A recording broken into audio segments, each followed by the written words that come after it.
Good evening to all. I welcome you all to day three session. Today's resource person is our alumni Harini Bhaskaran. She is pursuing his MS in Canada, as plus he is working in some company. Very good, talented alumnus. She will share her experience, how she joined there, how is in Canadian University and all. First of all, I thank to everyone for joining on time and also inform your friends to join. Now I request Yoprabha Madam to introduce the chief guest. Yes, sir. Good evening, everyone. Myself is Yuvaprabha, Assistant Professor in the Department of Computer Science and Engineering at SVCE. Respected faculty members and my dear students, today is the third day of Career Guidance Program on the pathway to higher studies abroad and alumni interaction. It gives an immense pleasure to introduce and welcome today's speaker, Ms. Harini Shree Bhaskaran, graduated in Bachelor's of Computer Science and Engineering from SVCE, 2021 passed out student. She worked as an analyst software engineer at Agilism Consulting and also an AWS certified cloud practitioner who has published journals and conferences. She is currently pursuing her Masters of Computer Science at Dalhousie University, Canada. Her research interest is machine learning, data analysis, and visualization. A warm welcome to this program, madam. And I hand over the session to you, madam. Thank you. Thank you, Yoprabha Madam. Thank you, sir.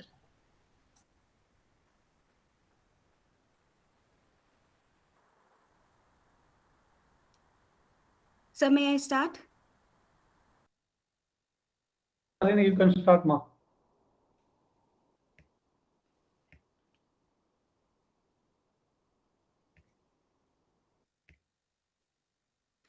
Good evening to all the faculty members and all my peer friends.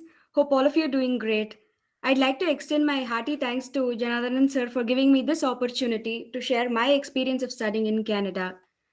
Today I shall walk you through a list of items which will help you for applying universities in Canada. So this is pretty much about me. I think ma'am had already mentioned, and this is my LinkedIn profile. So if you guys have any doubt, feel free to reach me for any queries. I'll be more than happy to help you all. So in today's presentation, I will touch upon why to pursue masters in Canada, what all parameters I considered to keep this as my dream destination, and what are the exams you should take up, what documents are necessary, and a cliche out of how to choose a course and which university. I'll also walk you through what you can expect on campus life here and how the career opportunities are. Further, I'll also throw light on the funding opportunities like the scholarship and the bursaries. We will also look at the approximate figures which are required as a student, and I'll also throw light on the visa requirements. So the first question first. So why pursue masters in Canada? So as the answer to the first question, why pursue to masters in Canada, to which I'm pretty sure most of you who are planning for a career here know the answer. It's definitely the perks of the postgraduate work permit. Let's say you take up a 1 year course or a course with which is less than 16 months, you get a postgraduate work permit for a year, which means after your course completes, you can stay in Canada and find a job for yourself. Whereas if you pursue a 2 year course or more than 16-month course, you get a postgraduate work permit for 3 years, which I feel it is definitely a boon because right after your graduation, you're expected to find a job and then you apply to a work permit in the other countries. Whereas here, you're given a duration of like a year or a three, depending on the course you choose, where you can stay back in Canada and find a job for yourself. It can be your labor market jobs, like for your technical jobs, or it can be any XYZ jobs. So you're given that space. So that's why people go for Canada as their dream destination. And another attracting feature is their provincial nominee programs. So there are approximately 10 provinces here, and each province have their own specific requirements. They have their own eligibility, which they provide you as the provincial nominee program, which will eventually help you to attain your PR status. Secondly, it's about the affordability. The course fee here is very nominal, that once you start filing your taxes, you get most of them back, like almost half of the tuition fee you get it back. And as a student, you're also eligible for multiple benefits, be it your transport, be it your healthcare, be it your accommodation, anything, name it, and you have it as a student benefit. And people here strictly follow the work life balance, which means you are given ample time to work on all the things. Say you have an assignment, but you also work a part time somewhere, and you're not able to submit your assignment in time, you're given a deadline, extended deadline, which are called the SDA programs. So all these perks makes your life more balanced, and you work while work and you study while study. So that's fairly maintained here. And they also have a feature here where you can opt for courses where, say for example, you take up a max course and you're not able to cope up with it, you can drop it over the time and take another course in this place, which it's actually more beneficial when, if it's in that way. So you needn't fail in a particular subject, but you can choose a subject of your requirement.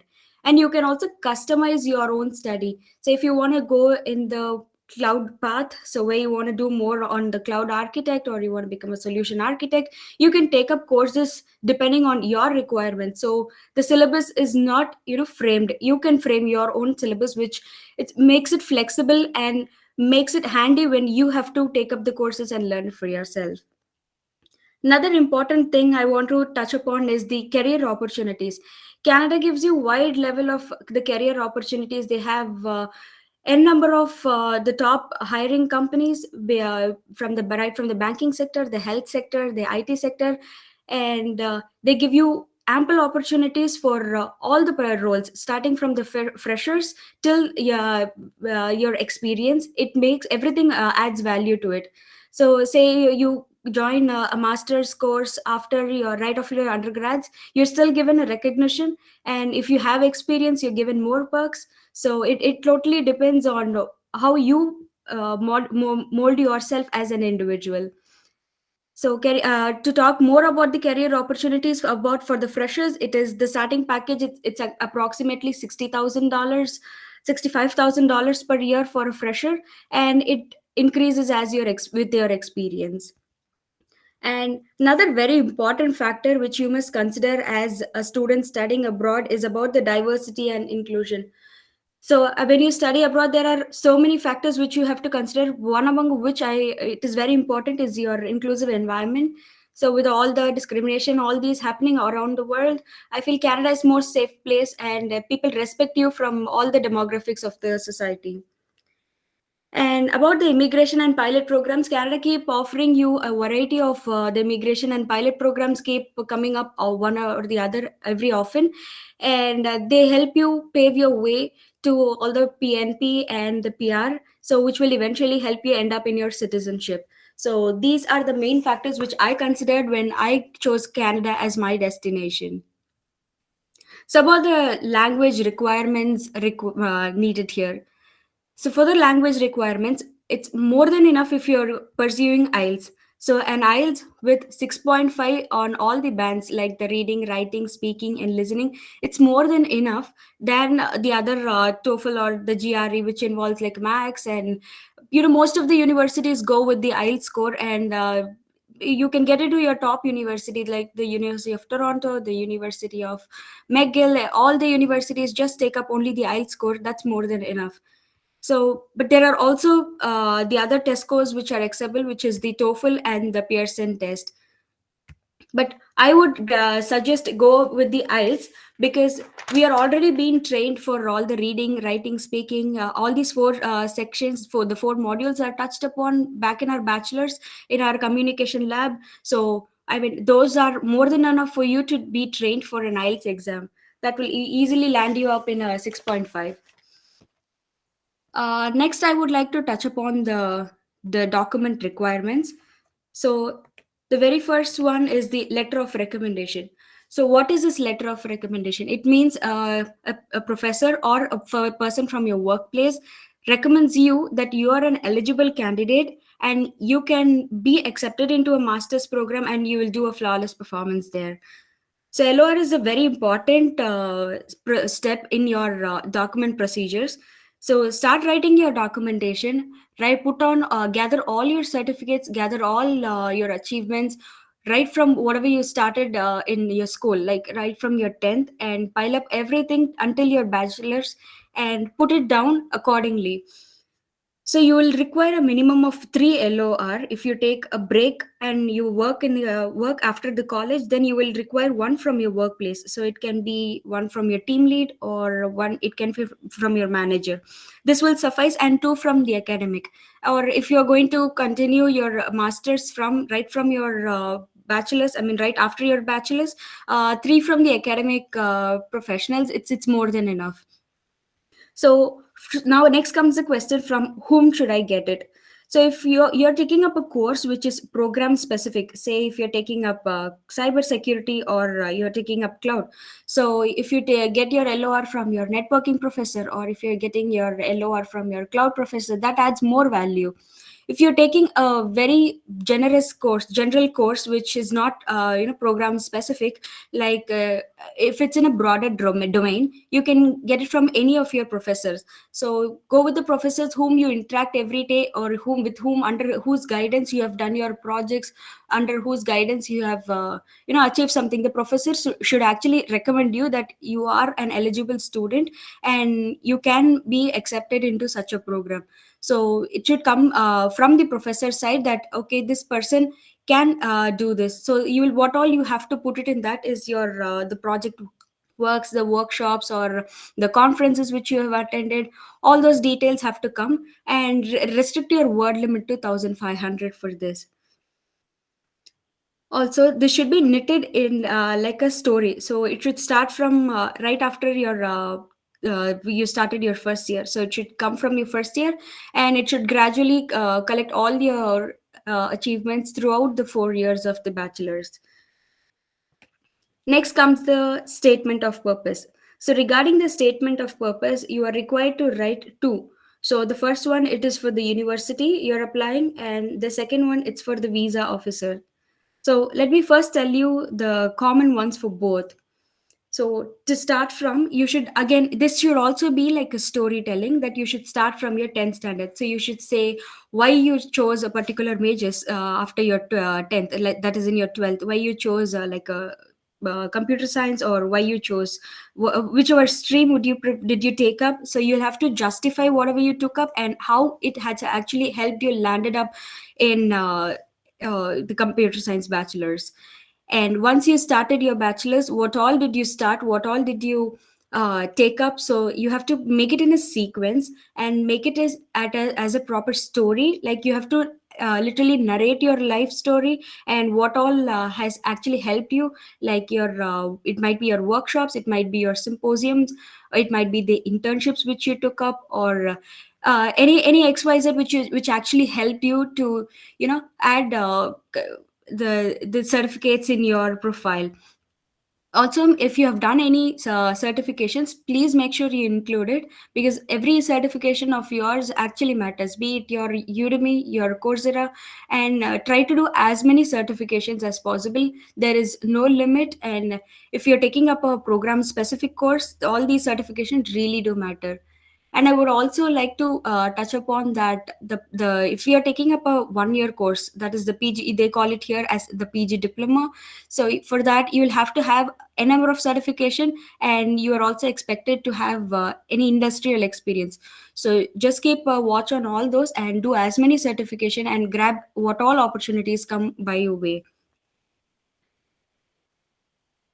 And next, now I would have also like to include, and for the SOP, you should also include about your curricular and co-curricular activities. So it necessarily needn't be throughout your academics.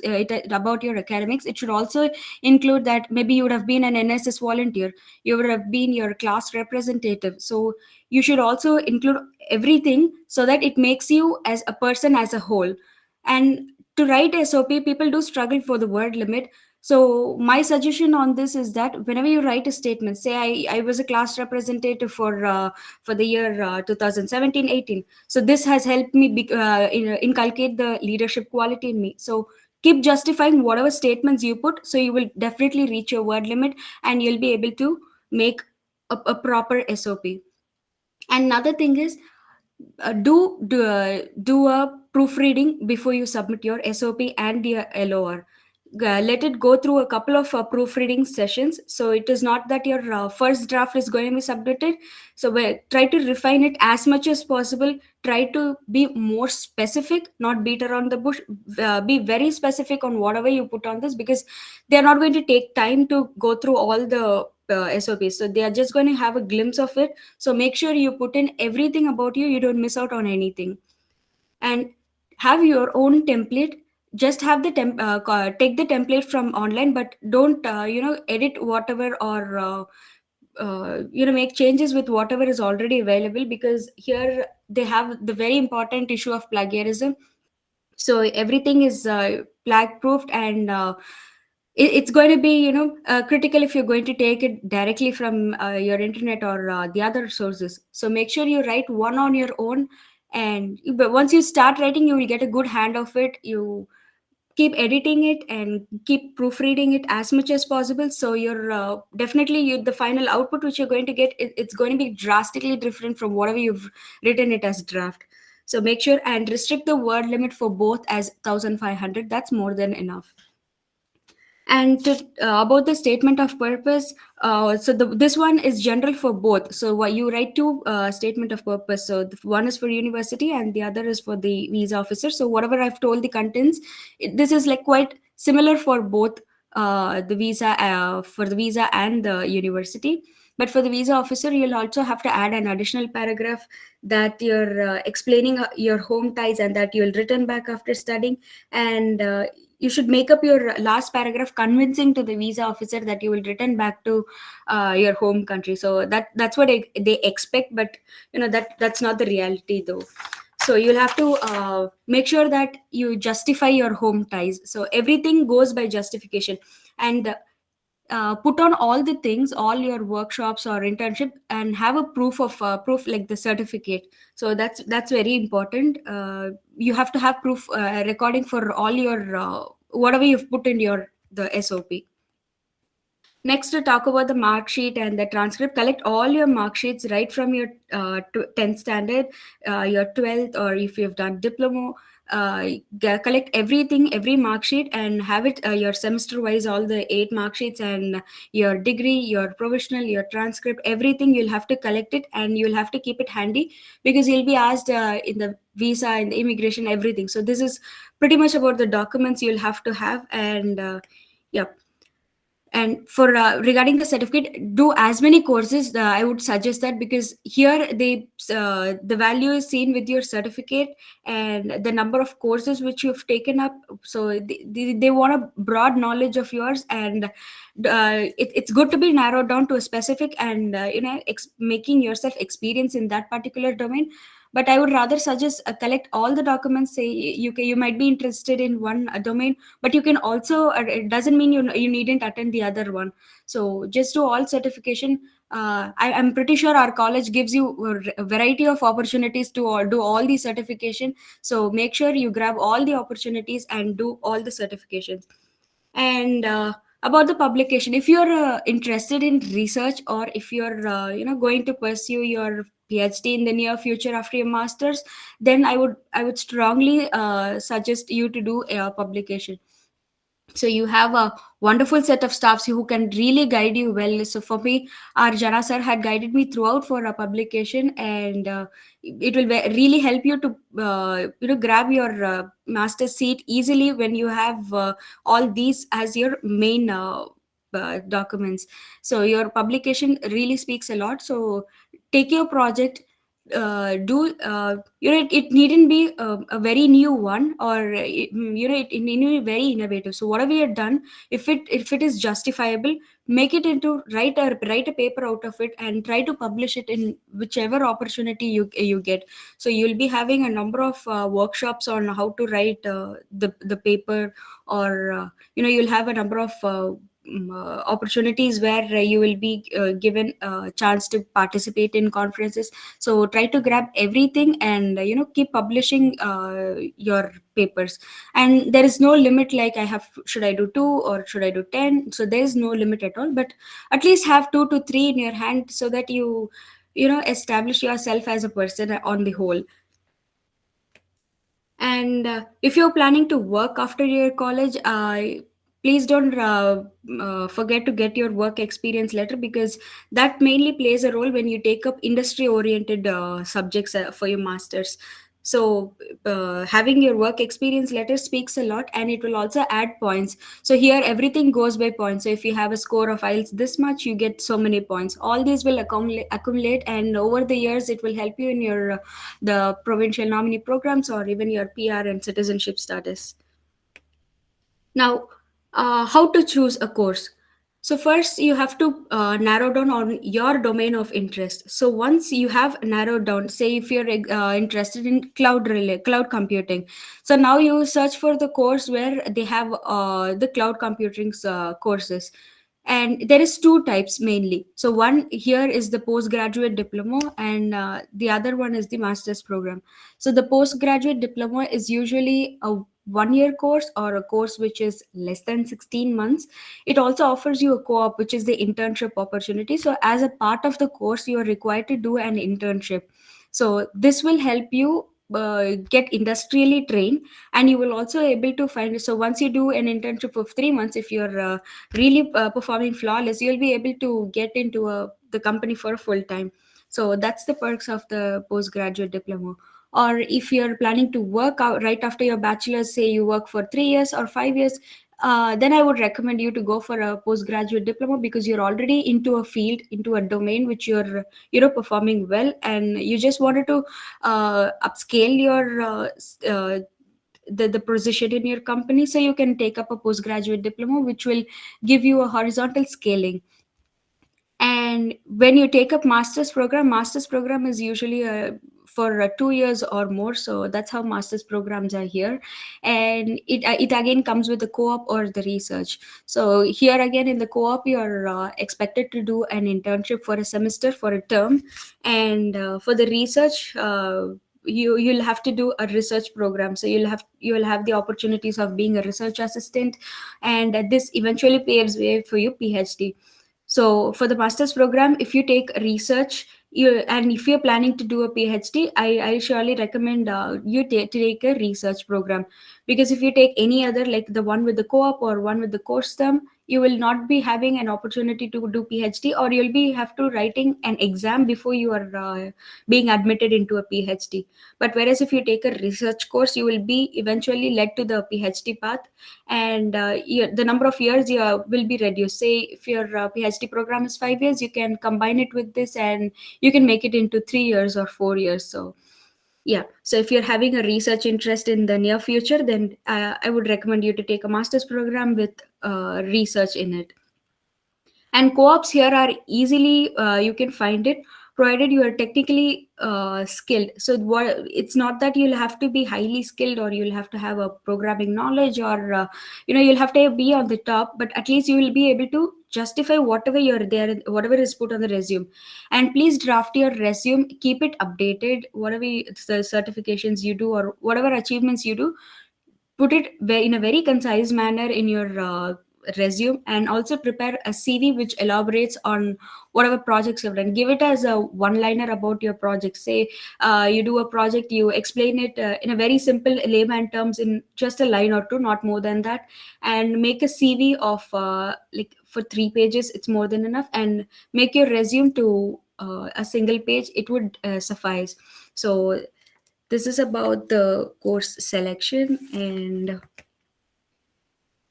yeah, now comes the question, which university, or how should I choose an university?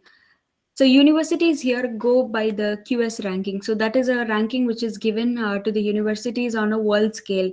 So go for a university which is in less than the 500 ranking, because they offer you more good education, and their set of faculty members are really good, and you can actually interact with them a lot, and you can get a lot of information from them. So look into your QS ranking first before you choose a university, and go for the university which is a public university rather than the private university, considering your tuition and other perks. So if you're into a public university, most of your tuition fee will be funded by the universities, or you will get it back as your bursaries or your grants, and than the private university, which is going to be really competitive on the expense side. Go with the universities which also offer you, give you a lot of funding opportunities. So as an international student, you'll be open to so many welcome programs, or you'll be given a lot of uh, what to say, your scholarships, and there are so many opportunities where you can get the funding back. So look into those parameters before you choose an university. Also choose your province wisely when you choose Canada, because each province is totally different from one another. So each of them have their own perks and their own eligibility to have a candidate. So each province, they also have different tax filing, and each is one totally different from one another.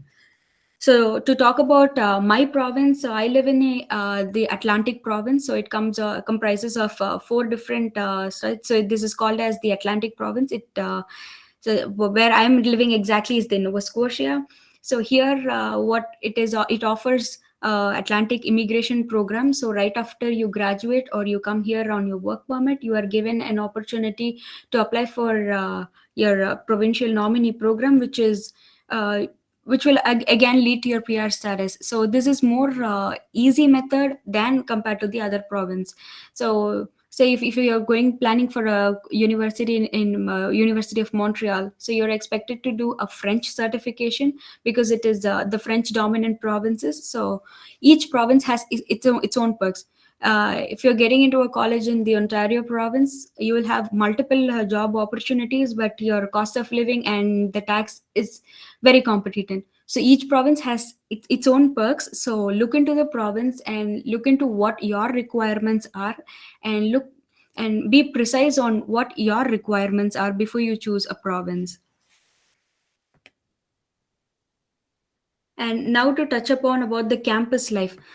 So you have a variety of academic support. So as an international student traveling to another country, it's going to be really difficult to settle up in the initial stages. So there are academic support for your who can guide you on how to start with the course, or if you feel you're lagging in a course, in a specific course, they do have the mentoring, peer mentoring programs, where people of your age or even your classmates, they can combine, you can do a combined study with them, and they'll help you each other. So that's the type of the academic support. And you're also having a variety of career and leadership programs, so you can be a part of, so any any of the campus the clubs or the societies. So there are n number, because this is a land of immigrants. So you have each society favoring to a particular demographic of the society. So you can be a part of them. You can be your president or vice president, or so you also are paid for that. So for everything here goes with the payment. So you work for an hour, you get paid so much. So that's how everything works here. So ultimately you will be benefited in lot many ways if you be a part of a group. And regarding the health and wellness, it is quite difficult to settle in a new place, and you might be having the homesickness, this that, and everything is actually maintained with all these health and wellness program. So you, as a student, you get all these benefits. So you get your health insurance, all those are given back to you as a benefit, because it is the medical here is like quite expensive, everything. But as a student, you can have multiple benefits. Like you have your health insurance from your very own college, so you can avail all those. And you have also the stress releasing class right before your exam, and you also get a reading week before your midterms come in. So all those help you to check if that course, or check if whatever you've chosen is right for you. And you're also given the space and time to add or drop the courses in a term. And terms here, I mean it is a quarterly term. So for us, back in bachelor's, we had it as 6 months a term. So here it is 4 months. So in that quarterly, you will have 2 courses or 8 courses, depending upon what degree you choose. So for computer science, here we have the MSc, so it is Masters of Science, or for my course, it is called the Masters of Computer Science, MCSC. So it is a research based course. And you have the industrial engineering, you have mechanical, you have civil, which all goes by the degree MEng. So you have wide variety of programs, and and the number of courses for you varies, and how you are taking up the course, it also varies. So if you're going to be a part-time student, you have benefits for that, and if you're a full-time student, there are certain benefits for you. So these are quite much about that. And regarding the fee structure and all, it will be pretty much around $20,000 per year for a master's program, and around $15,000 for your PG diploma. But it might vary depending on the province you choose, or depending on the university you choose. So all those have to be considered. But I'm pretty sure all of those will be, half the amount right when you start your course and you start filing your taxes. And again, to touch upon the placement partners here, the Canada Review Agency is one of the top hiring institutes in my province, specifically in my university. So they are partnered with the CRA. So most of them get placed in the CRA. And Cognizant here is now expanding their firms here. So they are also coming up. They already have one of their establishments here. So they are also coming up with yet another. So there are chances of us if you have prior work experience, it is more easy to have a job here. But yeah, they also hire freshers, and they give you a package of $65,000 as a fresher. So it is so getting placed here, it's going to be really easy or really swift than compared to the other places.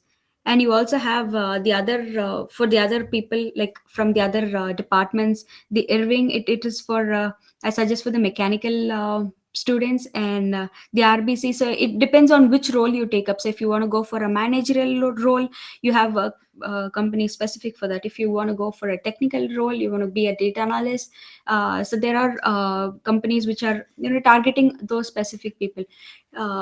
For regarding the job opportunities, I suggest you to have a touch with the LinkedIn and the Indeed, because most of the jobs you are getting eligible, or you are getting nominated is through these two job profile platforms, because these two have they keep advertising, or they keep updating for every now and then, and their requirement keeps changing. So say if this term they have a particular eligibility, they want you to have experience in say for signal example. Break ஆகுது போல இருக்குது ஹரிணி உங்களுக்கு. Sir, is it audible? Am I audible, sir? Harini signal break ஆகுது. Now it's audible. கொஞ்சம் அப்படியே ஸ்லோவா போங்க. Okay, sir. Okay, sir. Okay. Yeah. So yeah, to talk about the placement, yeah, so it is not necessarily you have to be from the computer science background, but people from other departments are also performing equally good, and they also have equal opportunities here. So you can actually make up. So if you're from the mechanical department, you have the production and the supply chain management, which are also equally paying to your equal to your the peer computer mates. So placement here, you needn't worry about the placement, because there are so many opportunities open in here. You have to be very target specific, and you'll have to catch the fish. And regarding the funding opportunities in abroad, so you have the scholarship. So you have the entry scholarship. So if you're a master's student, you have the scholarship for your thesis based, or a scholarship for your course program. And if you get say A+ in a particular subject, you are given scholarships for that. And you also get bursaries, and you can also take up the teaching assistant or research assistant, depending on the course you have taken. So teaching assistant means you work a part-time, and part-time like teaching your undergrads about any course which you take up. And research assistant is as the name says, you be a research scholar and working under a professor. You'll be given projects. So, and all these come with the payment. So you're being hourly paid for if you're able to find a job here. And apart from this, you also have on-campus and off-campus jobs. This can be technical or non-technical. So you have a number of jobs, and you have the summer employment. You have seasonal jobs, which you can be able to manage your funds right when you reach here. So managing your funds shouldn't be a problem right after you land in Canada. So it is a land of so many opportunity. It surely depends on what you grab it. So regarding the scholarships, I would suggest you to go through the university page, where whichever university you're choosing. So they already have mentioned in their website about their scholarship or what they have to offer you. So get into a university which has 10 or 20, rather than having very specific limited opportunities. So go where you have a number of opportunities, and it is open to everything and everyone. And yeah, for the teaching assistant, it is required, you'll be having an interview. So be a very specific in a particular domain. Say if you're interested in machine learning, get really skilled in machine learning, do a lot of certification, make yourself justified in that. So if someone is going to ask you what is stochastic gradient descent, you should be able to justify what it is. If someone's going to ask you which algorithm which you use for this, you should be able to narrow it down and be very specific about what it is about. So that's how you grab opportunities here. It is definitely not, it has nothing to do with your marks or your certification, but it is about how you sell yourself and how you put forward whatever you have understood. And regarding the expenses, yeah, so as everyone goes for an education loan, you can also have your FDs, which will serve as your funding. And when you write your statement of purpose, you'll also have to mention, if you have availed an educational loan, you'll have to mention all those, that you have a proof of income, which will help you eventually to pay your funds and pay your stay in Canada till whenever you are.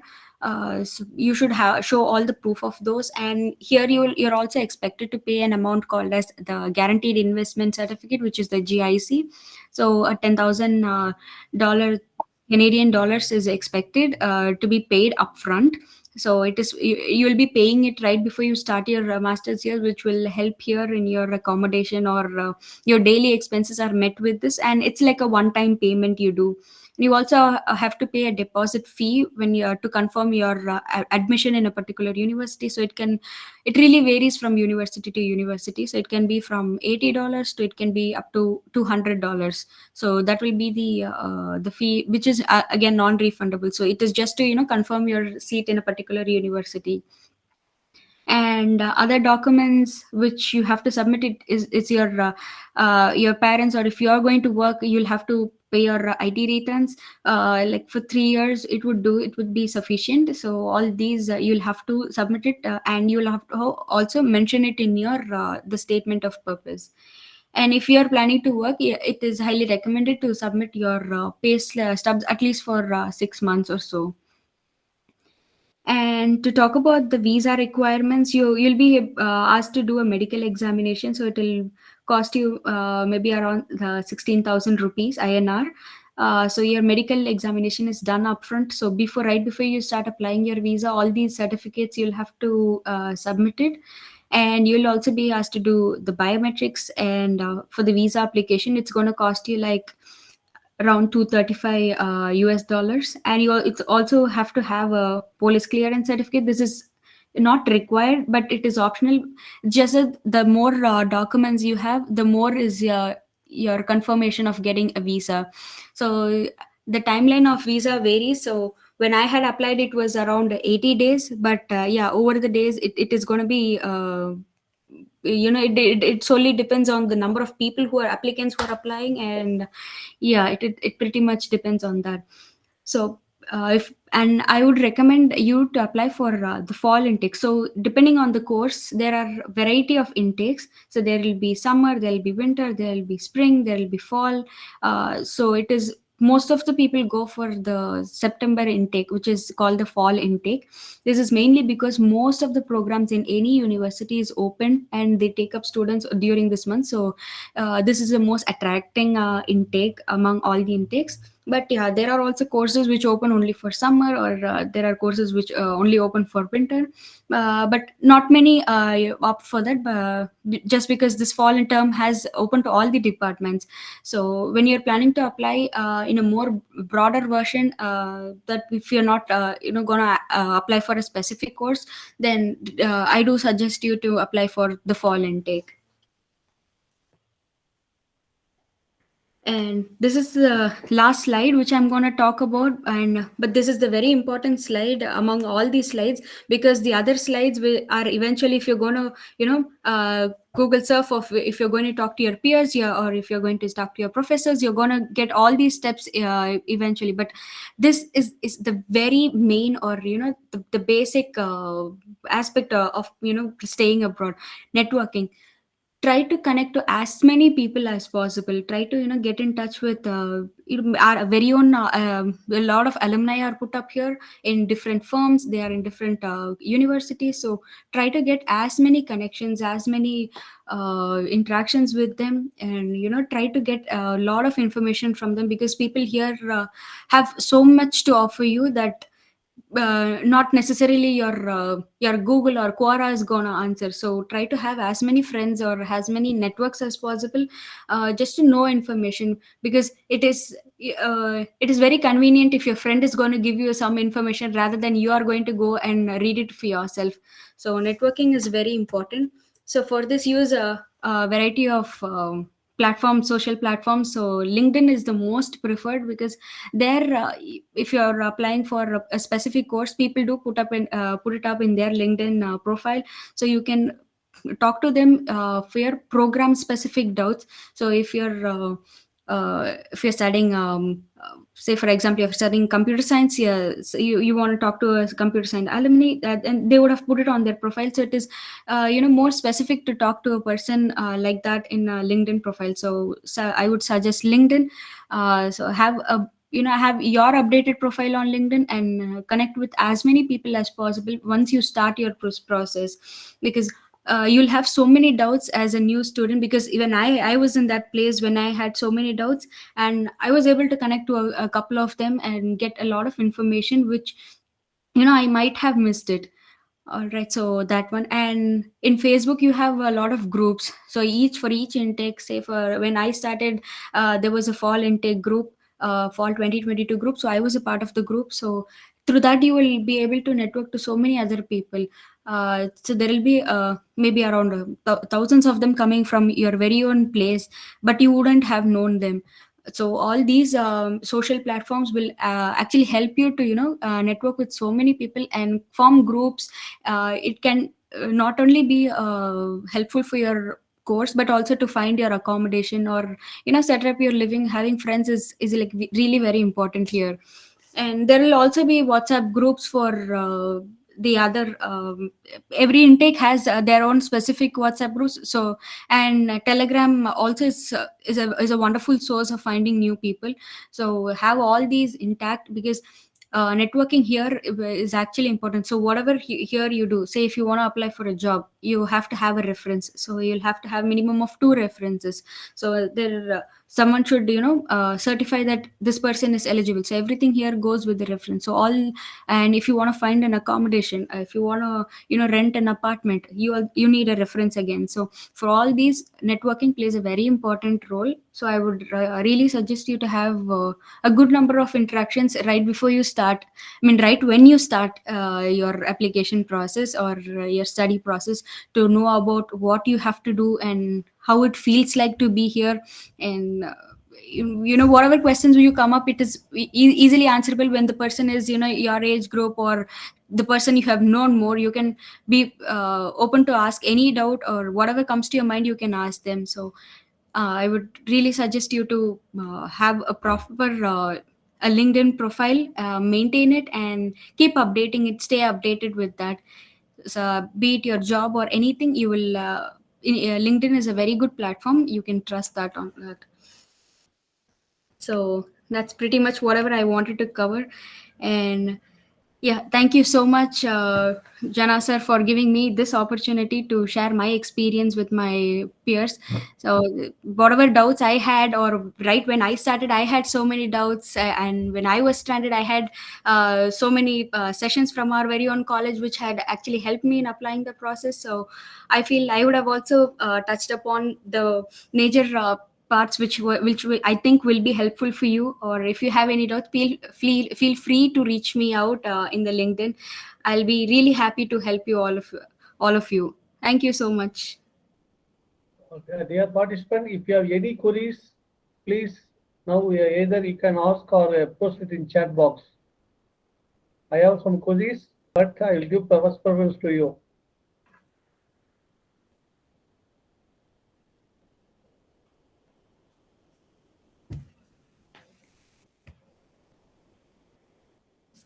Any questions? Harini, I have one question, Harini. Yes, sir. Actually, now Canada it is difficult to get job. I heard that, and my brother my brother's son studied there with friends. Only he only got the job there. Remaining and all, they returned to India. What is the status there actually? So it was reaching that rock bottom due to that recession, but now again it is booming for this intake, sir. So now people are able to find their co-op. So here, finding co-op is like very important. So co-op is like our internship which we do. So finding an internship is will actually help you find a full time. So if you have it is only about their interview, how they attend. It has nothing else. So if you're performing well in the interview, you should be able to find a job. So now so like my peers, so I have taken a research course, so I don't have this co-op, but my friends who are in the course based term where they have co-op, most of them have actually found, and they are working part-time now. So yeah, that's the state, sir. That's why I am asking that because yeah, tell me, sir. Because we are how much cost for masters if you want to do that?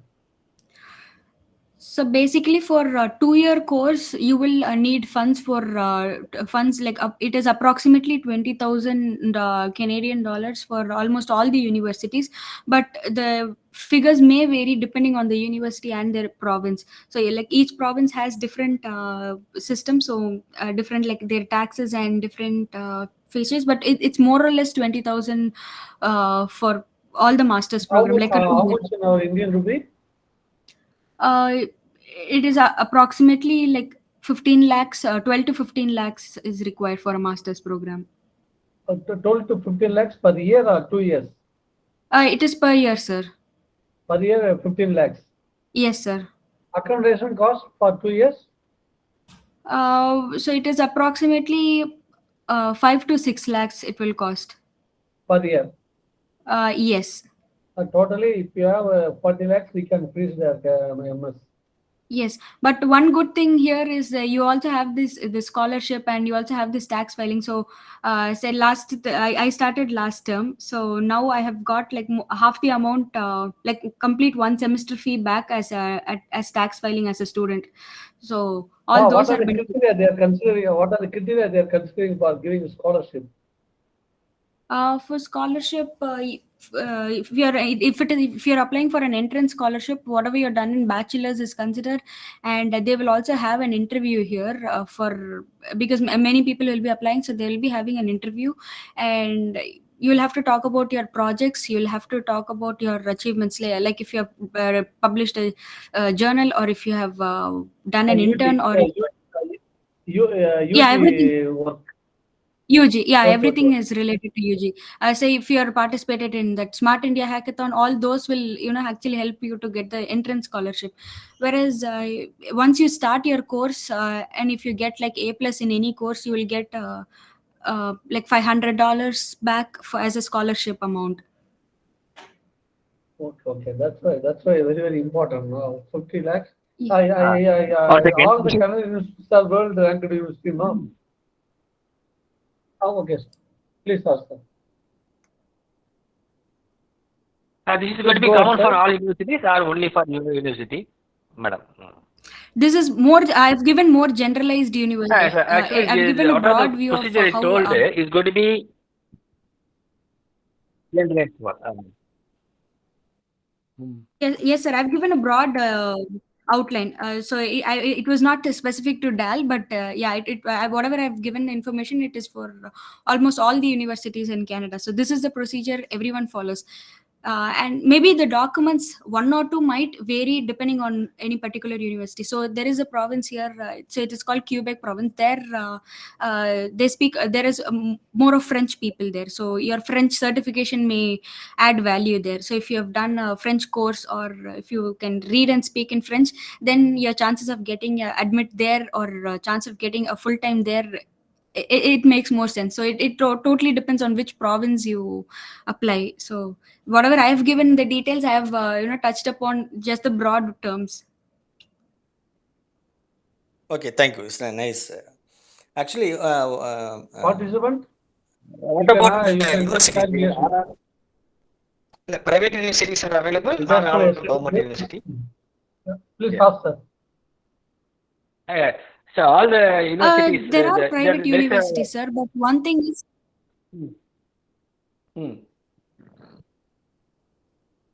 yes, sir. So there are private universities, but I prefer to suggest public universities, because public universities will give you more scholarships and more grants than the private university, and the cost of your tuition is also going to be high in private universities than compared to the public university.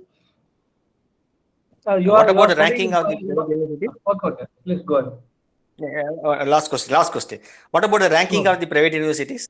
They are on par with the government, or Yes, sir, they are on par, but one thing the drawback is about the fee structure. So it's very expensive. So now we have to afford for your accommodation, for your daily expenses, and for college fees. And with that, I mean, most of them would recommend public universities than private university.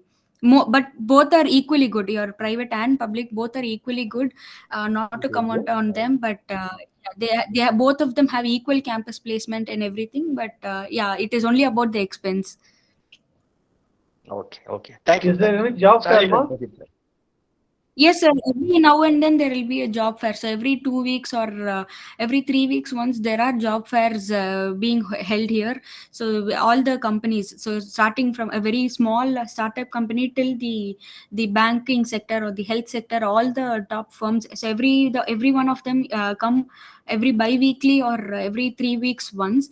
So they host a job fair, and it is not necessarily for the technical jobs, but they also have opportunities like if you're interested in any other, say, simple gardening, if you're interested, they also have job for that, and you're paid hardly. So there are a lot of part-time jobs to actually get back your most of your tuition in the after you start your program here. Okay. Have you completed, ma? Degree completed? Completed, no? I'll be completing in the May, sir. Okay. Yeah, you told that you are working in some company, no? Which company? So I was working with Jalisium in India. Okay. So after Is it internship or job? That was a full-time work there. Now they also have their headquarters in Los Angeles. So once my course completes, I'll be joining them for a full-time here again.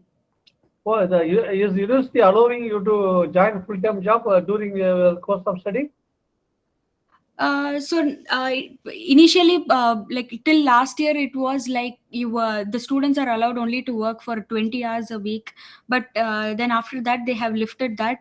Now they can work any number of hours till this November 2023. They have put that new rule.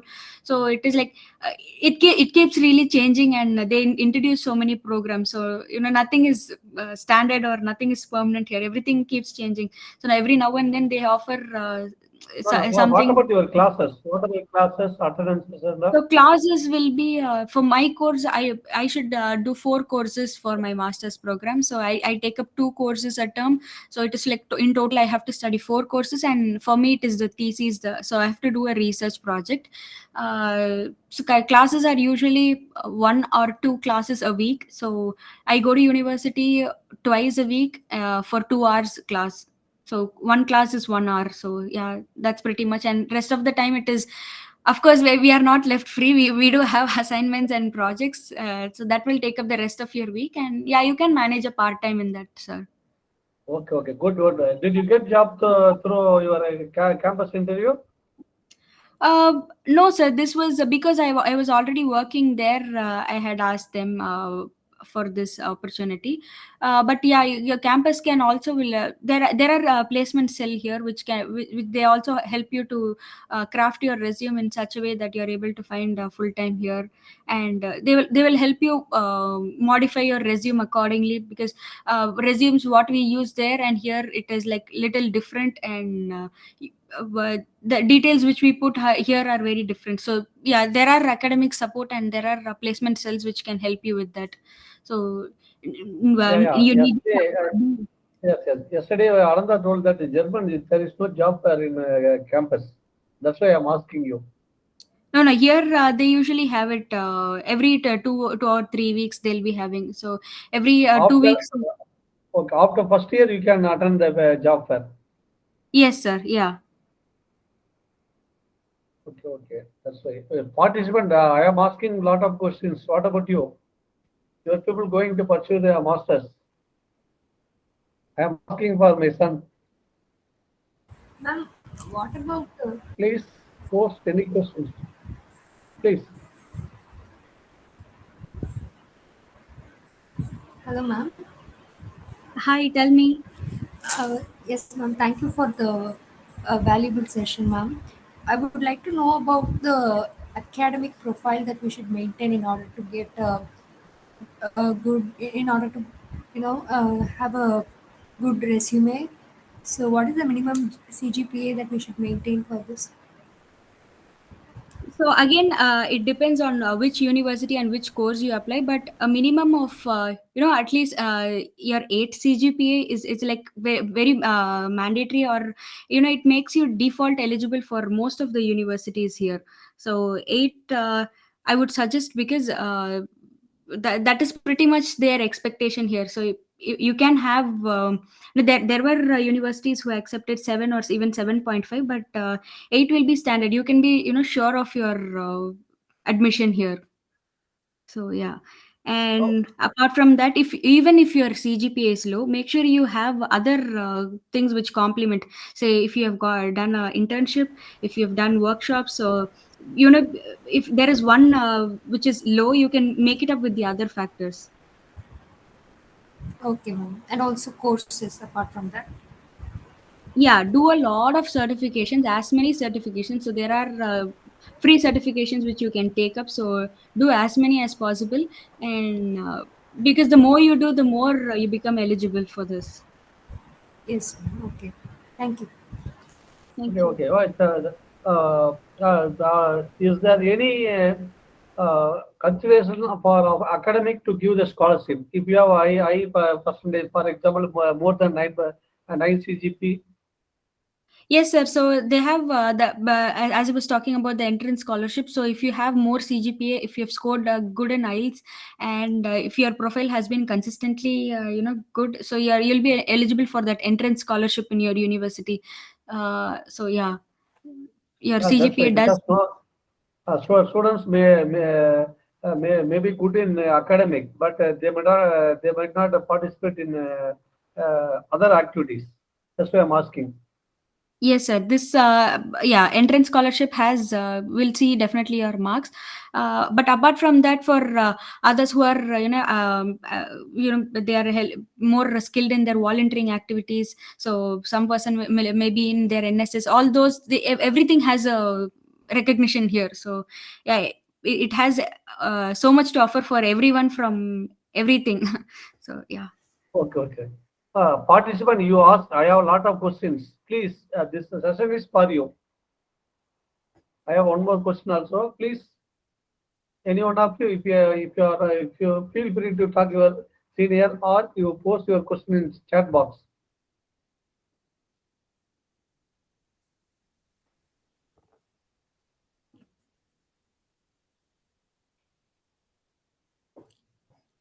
Harini, why did you choose Canada to pursue your master degree? For example, Abhishek now he is studying in the USA. That guy, Anandita doing Uh, in German. What is the specific reason? So there were two reasons, sir. So I also got admit from Northeastern University for data analytics program in US. So it is again like the top two universities, but it is about the cost I considered. So in Canada, like you have the cost is like half the amount than US, but it also have equal opportunities to US. So that's why I chose. And another reason is in US you will need the your visa status keeps changing. Only when you find a job, your J1 visa will be approved, and your visa status, it is more critical, and it is more skeptical if you will find a job. But here you are given that the time frame. Like now I'm doing a 2-year course, so now I get another 3 years as a bonus to find a job. So for the next 3 years, I can be here even without a job till and until I find a job, I should say.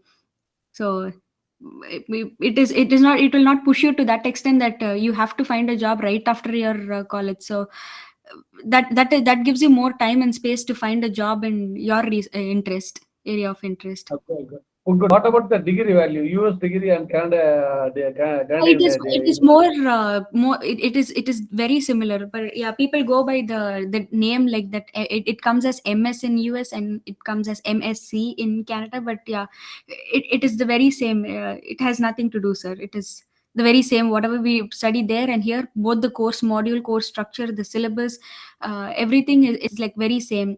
It just depends And on. also one more thing they are telling that now if you get job in Canada, it is easy to switch over to US. Yes, Is it yes, sir. true? That's very true. So if you are having your Canadian a job or a Canadian experience, or if you have been here like for 3 to 5 years, then even if you'll be easily getting your US visa also. So people from there actually move here for the future purpose, like the PR or the citizenship. People get from there and they establish themselves here, and they'll be easily a green card holder there. So yeah. Okay. What about tax? If you earn now, how much you need to pay? So tax, it actually differs from province to province. So it just depends on the province. And as a student, you will not be filing. I mean, you will not be paying so much, but you will get a lot in return because you'll be paying your tuition fee for the first year. Say if you're paying 20,000 for the first year, and sorry, like if you pay like 14,000 for 2 terms, and the next term you're filing the tax, you get half the amount back. That you'll get 6,000 or 7,000 back. So yeah, whatever you pay as a student, you get most of it back. But yeah, you'll be paying taxes, more tax amount just when you start your full time. But yeah, your full time package is so that you will pay your tax itself as $2,000. So that will be the package size. Okay. That is very good because that also matter. No, if you earn no that some amount you need to take back. Yes, That sir. is And yeah, they also have all these pension plans and everything. So your whatever your tax you're paying, so a part of it will also go into your pension plan and your non-employment. So say for example, you're working now, and I'm losing a job after a few years. So whatever tax I had paid for my non-employment amount, that amount will actually help me. So even if you don't have a job, you'll still be getting some income till you find another okay. job. Medical also no. Yes, so medical benefits, yeah, they do have these health insurance plan and all, which will actually pull down your most of the cost. So yeah, it is not that expensive as for the medical things. Yeah. Okay. That's good. Please, others, if you have any queries, ask one question, Harini, Yes, in sir. chat box. Can you please elaborate on province-based perks and requirement? All right. So there are like around 10 provinces here. So each province, say if you're going to Quebec, your Quebec province means you'll have to have a French certification, that you'll have to have a language certificate there. So when you have a language certificate there, you're more eligible and qualified for a full-time job, or whatever it is, you'll have to have. So, and if you go to Ontario, you have multiple job offers, but yeah, your cost of living is also equal to that. If you go to the Atlantic province, they have your the Atlantic immigration process, which helps you to get your PR more easily than compared to other. So recently, many the study shows that many people have moved to these Atlantic province just for getting their PR. So yeah, so when you choose a province, be very specific, and see their tax, how much you will have to pay, because each province, it is very different from one another, and each have their own pilot programs which will help you immigrate. Yeah, so that's pretty much about that. So if you have a French certificate, it will speak a lot, no? Yes, sir. That will actually add value, and it is optional for other provinces. But yeah, it is very mandatory when you apply to Quebec University. So if you are applying to Montreal University, you definitely have to have a French certificate to get an admit there. Okay. For Canada, we need IELTS and IELTS is more than enough, sir. Yeah, IELTS is accepted throughout for all the universities. So from University of Toronto to till the very end, every university takes IELTS score. Yeah, and 6.5 in each band, and overall is more sufficient. Okay. Participant, please, you can get clarification about Canadian universities. That's why the session arranged. I have asked so many questions. Please ask the questions. You can reach Harini also. That is not an issue through mail. Anybody else? Okay. Sir, James, sir. Shall we conclude the session, sir? Rajasekhar, sir? Yes, sir, we can finish it up, sir. Rajasekhar, sir. Okay, Sina, please say a few words about the session and say a vote of thanks. Just a minute. One more question from Avadharani. Harini? So the name of the French certification program, you can write your DELF or the DALF certification. Both are equally valid. So you take up the French course. So just like how you prepare for IELTS, you prepare the reading, writing, listening. Since they're like just the 4 modules, so you also have to go through these French modules. You will also have speaking, reading, listening. So you should be you again have levels. So you have A1, A2, and so on. So B1, B2. So there are levels for that. It is enough if you have a certificate till a B1 level, which will you'll have so when you have a B1 certificate, you will be able to speak. You'll be able to have a basic conversation. You'll be able to understand what they're trying to say, and you'll be able to convey what you want to say, and you'll be able to read and write like the very basic ones. But yeah, the DEL for the DALF certificate is valid here. Okay, good. Thank you. And again, that is very important if you're applying for Quebec provinces, and it's not mandatory if you're applying it in any other, because there are more French speaking people there. So if you're applying to universities in Quebec province, it is highly recommended you have a French, but yeah, it is not mandatory for the other provinces. Thank you, Harini. Very good. I got a complete idea of one more question. Yes, sir. Please see the chat box. So they are asking your LinkedIn profile. Oh, sure, I'll send it, sir. Okay. Thank you, Harini. I got complete idea about higher studies in Canada. It may help to my son and also others also. On behalf of I hope that on behalf of others, I asked a lot of questions, queries. It will help a Sure. lot. Thank you, Harini. Now I ask Srinivasan sir to say a few words about the session and also say a word of thanks. Yes, as Harini told, we would have got the complete idea about the opportunities in Canada. And as far as Harini is concerned, she is a regular speaker for us. Whenever we ask for a guest lecture like this, she always gives the confirmation. So, and she has given even about opportunities like campus placement going on over there. And what about after the studies? We can even stay there for one more year. So that's it. We have come to the end of the today's session. So tomorrow we'll be joining again for opportunities in USA. Thank you. Thank you, Harini. Thank you, sir. Thank Thank you. you.